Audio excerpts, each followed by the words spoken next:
Hello everyone. Welcome to this lecture on news, public interest and democracy.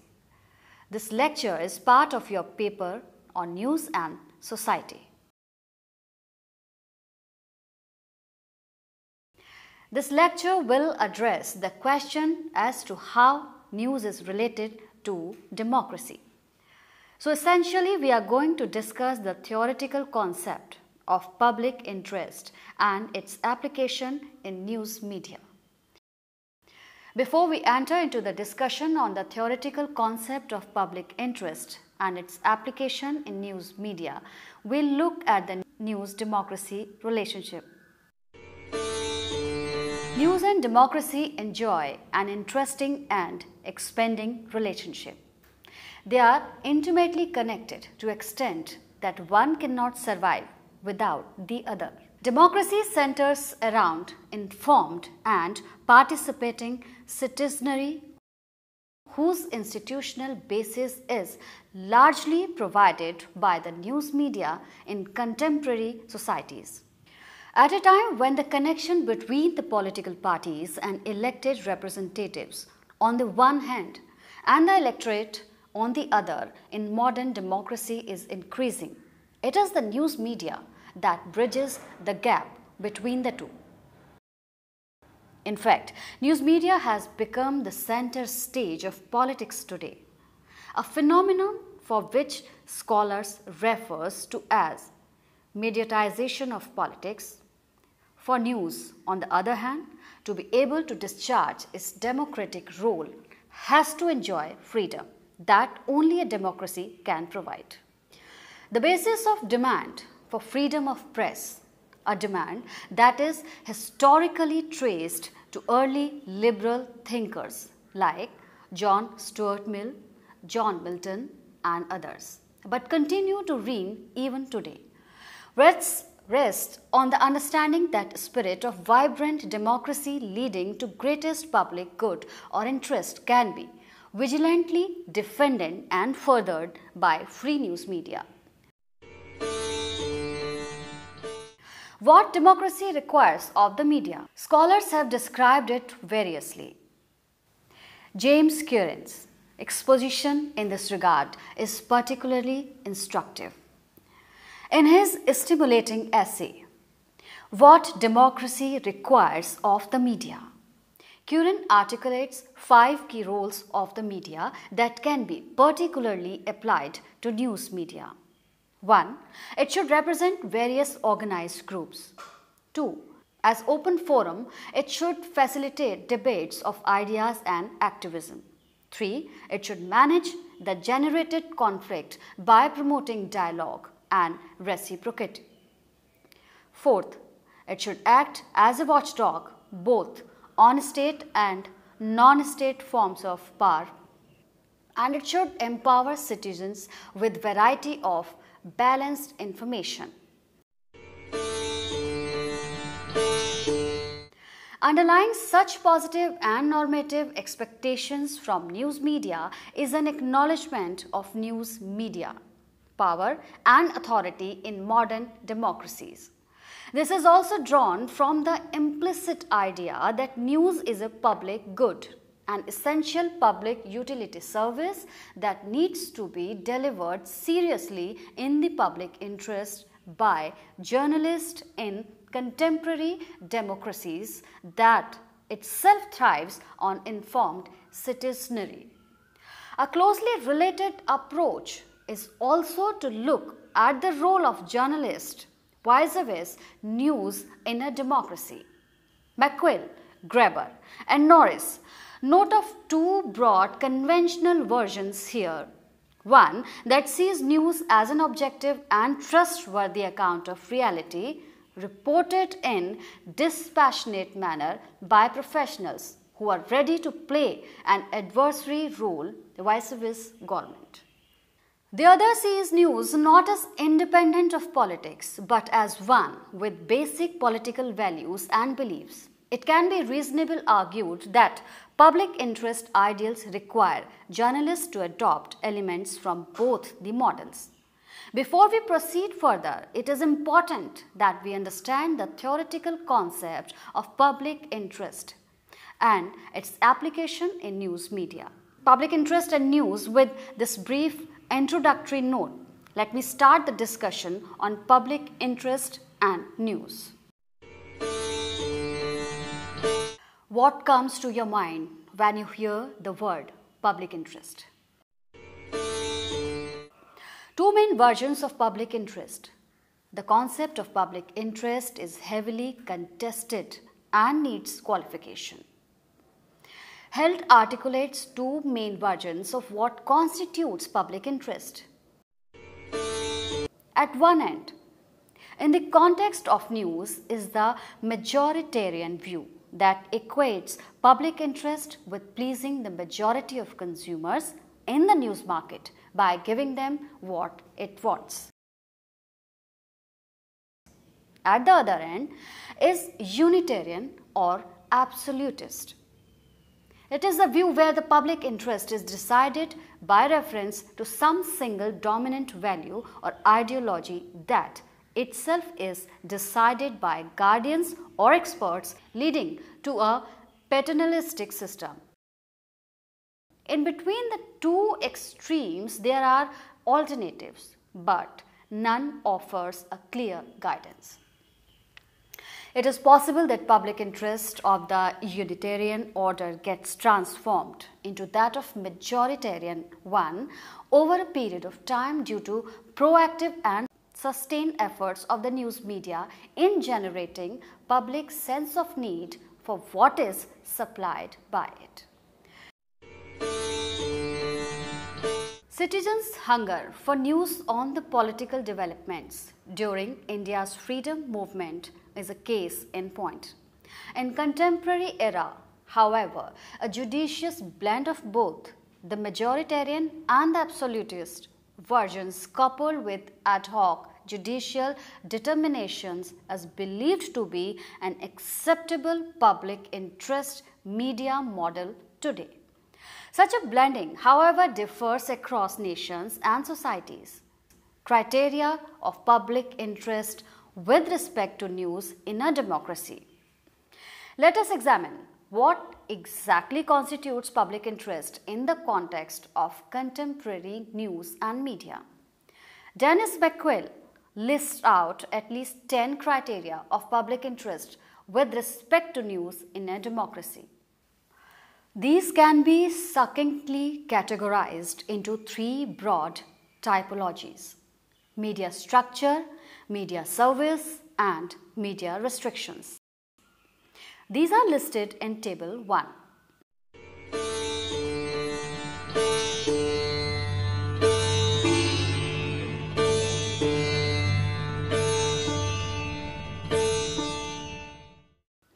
The greatest public good implicit in Beckwell's idea of public interest is the argument that media and news in particular serves the greatest public good if it fulfills these criteria.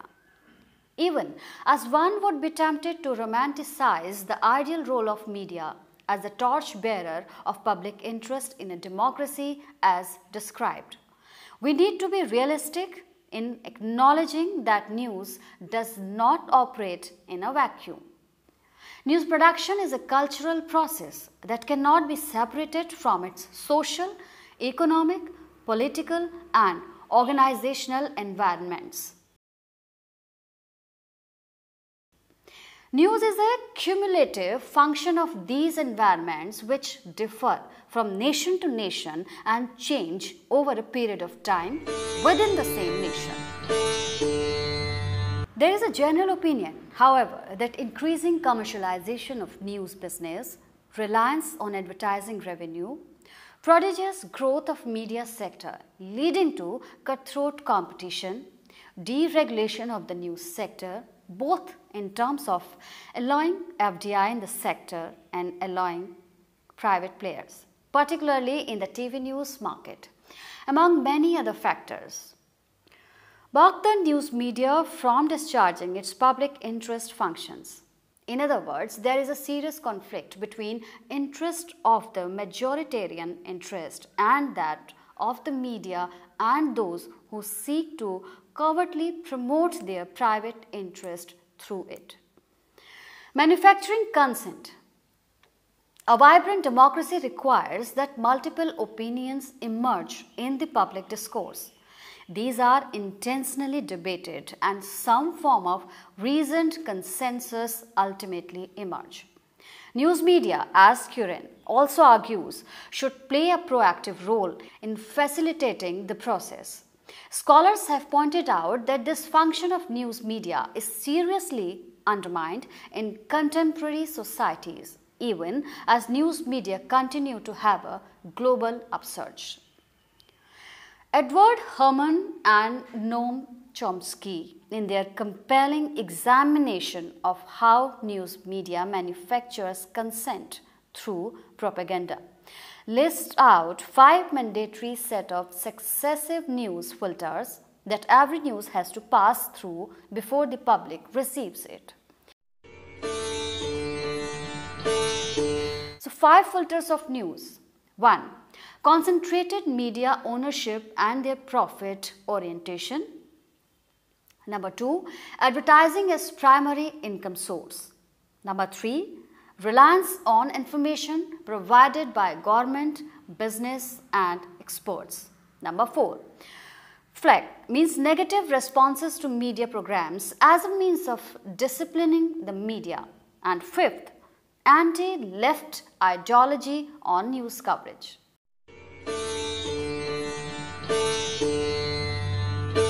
Herman and Chomsky argue that even as private media, otherwise free from formal censorship, portray themselves as a spokesman for general community interest. News that is ultimately churned out are destined to marginalize, dissent and promote the government and dominant private interest. Their implicit idea here is about how journalistic processes themselves are used, often inadvertently to prevent audiences from accessing diverse information and critically thinking about facts, opinions, and meanings presented to them.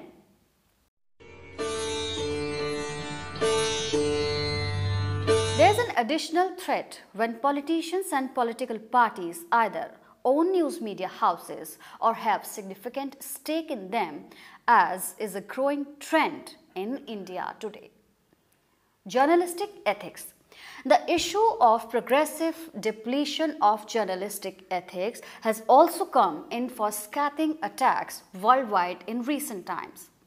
An investigative documentary on paid news syndrome based on investigations by the Press Council of India, for instance, encapsulates this reality well.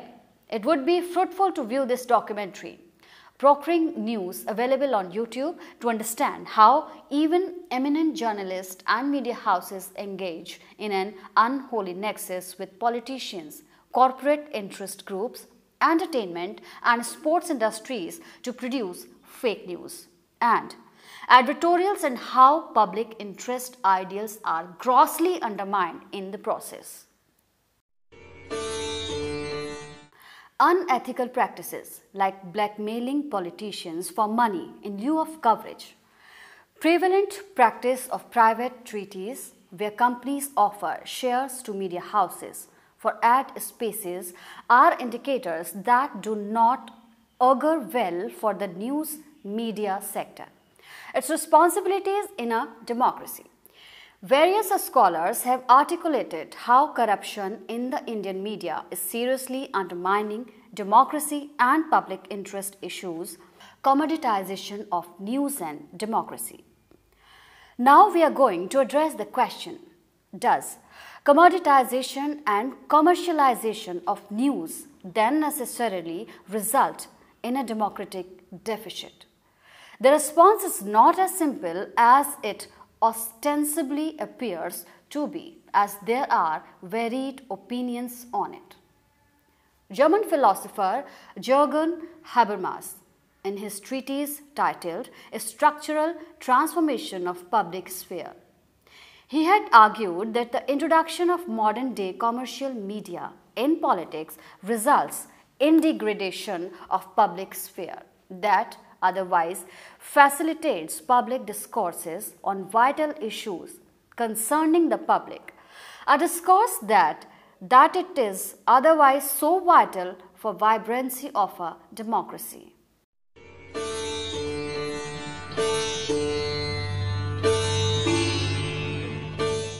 Implicit in this concept is the idea that increasing literacy, affordability and de-intellectualization in popular news media result in more people participating in the public political sphere. However, the commercial logic of maximizing sales demands that news contents be depoliticized.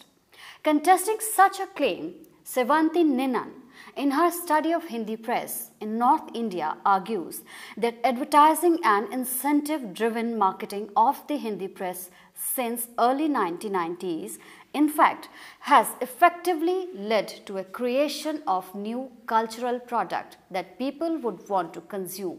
A blend of national and international news, local news supplements, crime magazine supplements, religious and cultural news, and this had led to new civic squares in town and villages where local gentry, local governance and local crime competed for attention like never before. The emergence of multi-edition newspapers and excessive localization, she argues, had serious social and political implications, both positive and negative.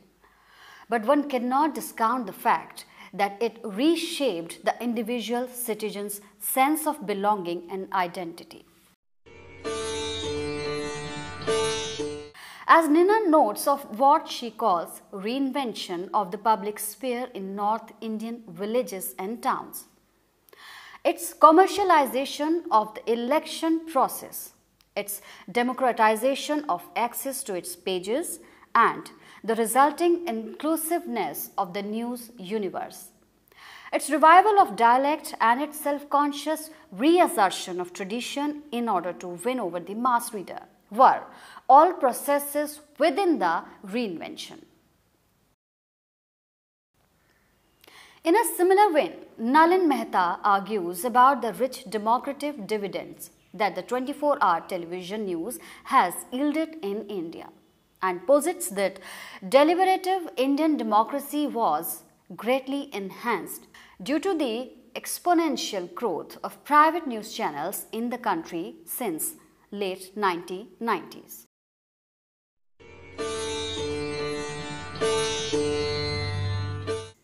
He reasons to say that television coverage of current affairs and political issues through various programming genres like regular talk shows, studio debates, live public debates in public spaces, political satires, interviews in their various formats, daily opinion polls, citizen journalism, etc. has greatly extended the idea of argumentative India that Amartya Sen characterized traditional Indian society with.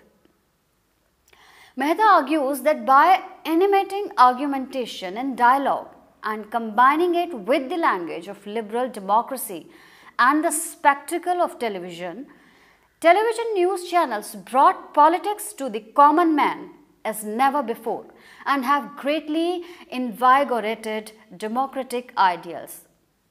To the claim of the critics that TV news is increasingly becoming entertainment because of packaging, news media's role in democratizing politics, such a line of argument that credits the news media role in democratizing politics, however, does not go uncontested. The implication of news on public interest and democracy is to be assessed not only on the basis of accessibility to news, but also on the basis of its contents and coverage. We have earlier referred to the argument on depoliticization of news. A major means to achieve this is by making news increasingly entertaining. This is particularly true in the case of television news.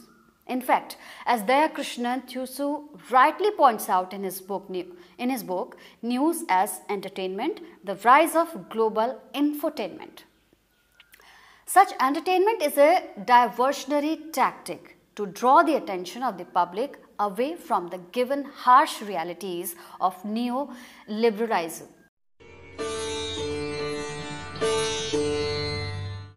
Thus, even as more and more people have a chance to participate as news consumers, such participation does not add much value to democracy.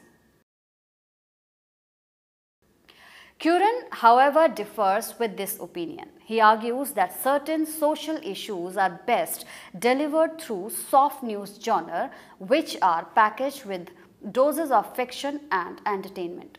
However, he cautions that if coverage and analysis of public affairs is eclipsed by entertainment, democracy becomes starved and anorexic. Mass media news has predominantly remained urban-centric and event-oriented, catering to the issues of the affluent. This is well demonstrated in India. The case particularly true of India, as Mudgal, through his study of 6 highest circulated English and Hindi dailies in India, demonstrates that India's national dailies devote only a minuscule proportion of their total coverage, about 2% to rural India issues, crises and anxieties. This is despite the fact that most of India is rural. Television scores over the print in this respect. In a critical examination of Indian television news media, Somnath Bhattabail articulates how television news is primarily targeted at the affluent section of the audience who could be sold to the advertisers, and to that extent even the television journalists in India are recruited from the wealthy and privileged backgrounds to act as conduit between advertiser and intended consumers. Such requisite profile of journalists find resonance in the relatively serious and matured Indian print media as well. Citing a 2006 CSDS report of the reality that news on Dalits in Indian media are excluded, J. Balasubramaniam articulates that 90% of decision makers in English language print media and 79% in television were from the upper caste.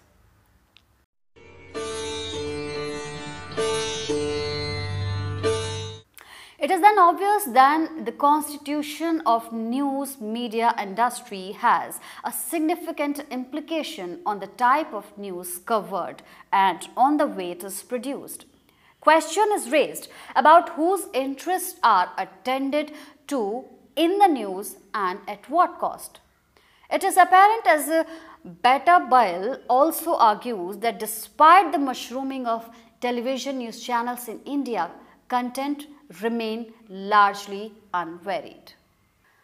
Critics have argued that Murdochization of the Indian press has undermined the news media's role as a responsible institution that disseminates information and promotes debates. This is particularly true of television news, as bulk of the population is symbolically annihilated into silence. Critic on television news. Such a critic on television news is not peculiar to India. In matured news media markets like that of US, television news has been blamed for turning the nation into an Alzheimer nation, unaware of its own or anyone else's past, ignorant of its own or anyone else's present. Robert McChesney's disdain for contemporary media has been so severe that he considered it as a significant anti-democratic force in the United States and to varying degrees worldwide. while it is difficult to discern a common global pattern of media-driven democracy. It is reasonable to be generally skeptical of the contribution of news and news media to democracy and public interest agenda. Scholars have demonstrated that despite the expanding news media market globally, there is no significant rise in the turnout for elections. Admittedly, an important, though not a perfect barometer of democracy. In fact, in countries like US, turnout in election have been plummeting since the last 30 years. Similarly, in India's case, it has been argued that there has been no correlation between the prodigious growth of 24-hour satellite news channels during the last 2 odd decades and the turnout in elections during the period.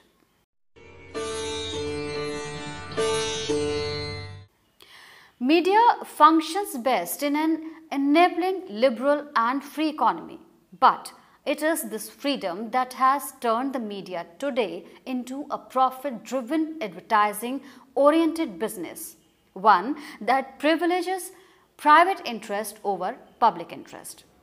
Given the significant position that media occupies in the totality of individuals' life in the contemporary era, and given the tremendous inherent potentials of news to further democracy and public interest, and also conversely undermine it, it is important that news should be free from all the impeding factors that prevent it from discharging its public interest responsibilities. While this may sound idealistic and impractical in the given political economy setup in which news media functions, it is not impossible. A few points need to be considered to correct that situation. First, suitable approaches needs to be adopted by nations for reconciling the needs of the market and the democracy. As Curan succinctly points out, these can be achieved through 4 main strategies. 1. Public serving broadcasting through public regulation or ownership. 2. Social market policies, anti-monopoly law, regulations and minority media subsidies. Number 3. The strengthening of media staff rights and influence. 4th. Fostering of a public culture among journalists. To these may be added the twin idea of media literacy movement and the need for media reform movement. Media literacy movement privileges the need to develop ability among the masses to critically reflect on the media contents they access and help them decide which media to avoid and which to use in ways that best serve their purposes. Media reform movement engages in advocating for reform of government policy and regulation of media in order to change the very structure of media institutions and for opening news channels of communication independent of both state and corporate control. It is obvious that the need for such media activism has become all the more relevant like never before in the interest of the public and for democracy in contemporary societies. For more information on the same, please go through the suggested readings in Quadrant 3 and try to answer the questions from Quadrant 4. Thank you.